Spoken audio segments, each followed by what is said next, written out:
Quick disclaimer, all the content in this video are for its rightful owner.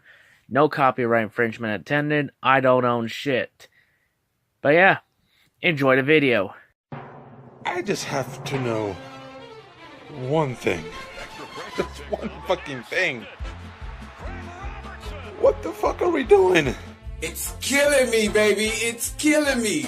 Not only has he lost literally every single game this year, not only did he just praise one of the greatest oppressors in the last 100 years while taking a stand against oppression, but he just got benched in the fourth quarter versus the Chicago Bears. To the San Francisco 49ers, you're an embarrassment to the Bay Area. Somebody should come in there and clean the whole house. I didn't say a cleaner, I said a damn exterminator. That's how awful San Francisco is, okay? It's ridiculous. They are literally tearing at my fucking heart. And the evidence proves it because the 49ers stink. We've reached the nadir, folks. The San Francisco 49ers have all but set the Guinness World Record for fastest transformation from Super Bowl contender to league laughingstock. When you are competing with the Cleveland Browns, for most people pointing at and mocking you, then you know something went horrifically wrong along the way. Or, in the 49ers case, about 75 things. The caravan of LOLcowdom has been brief in its journey, but the laughs given to us at their expense have been glorious. To fully understand this scenario, take a knee and travel back in time to the glorious year of 2014, a time where Jared Fogle still had mainstream credibility, and the San Francisco 49ers were the envy of the league. They had made the Super Bowl in 2012 and the conference championship the year prior, and with an elite defense, they were primed for going for their sixth Super Bowl ring. Unfortunately, things get dicey. Colin Kaepernick transformed from one of the more promising quarterbacks in the league to a guy who couldn't throw to the side of a barn. Injuries were given to the Niners like candy, the defense broke more than bent, and the 49ers went a rather pedestrian 8-8. There was also a civil war brewing between notorious winning asshole Jim Harbaugh and a less notorious asshole in Trent Baalke. This is when up-and-coming megadouche Jed York chose to launch a tactical nuke on his entire program. Jim Harbaugh was given his walking papers. He became so distraught that he returned to his alma mater and is currently grossing one of the highest salaries for a coach in football. Then came the off-season. Oh dear Christ, the off-season.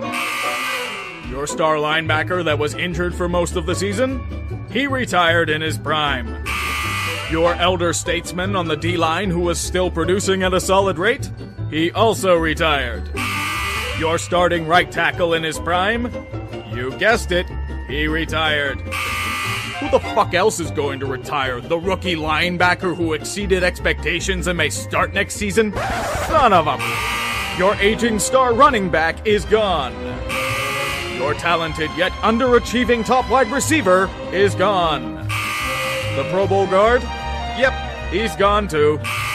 Both of the starting cornerbacks.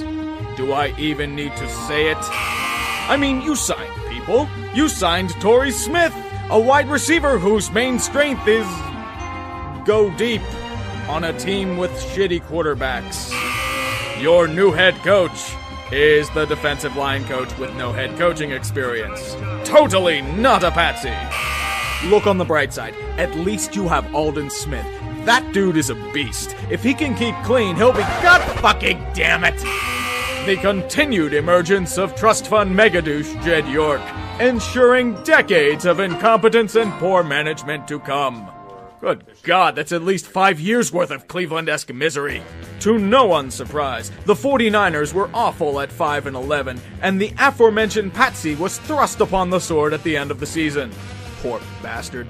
This year begins the true nuclear winter of that great fallout from 2014.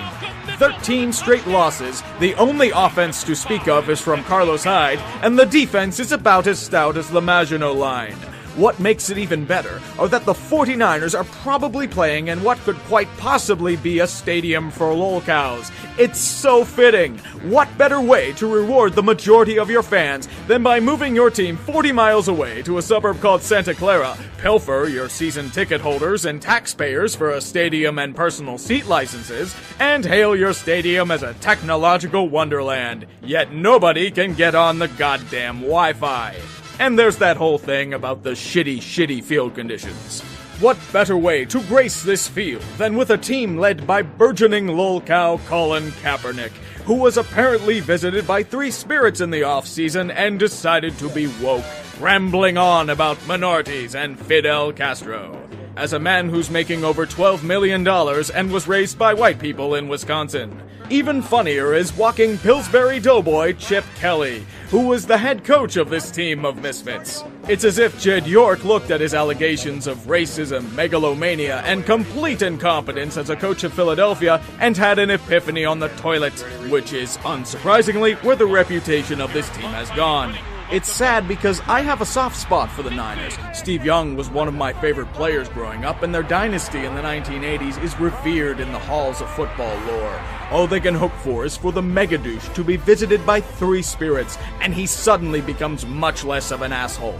But this is a man who invited a beat reporter to dinner at an extremely high-end restaurant in San Francisco, levied thousands of dollars on a tab, and was so generous to leave the journalist with the bill. He's Dan Snyder without the notoriety or desire to throw money at things, which is terrible news for Niners fans, but good news for those of us who want to have a hearty laugh at their expense.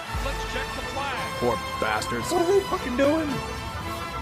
They got the thumbs up their asses, and they're screwing the fan base.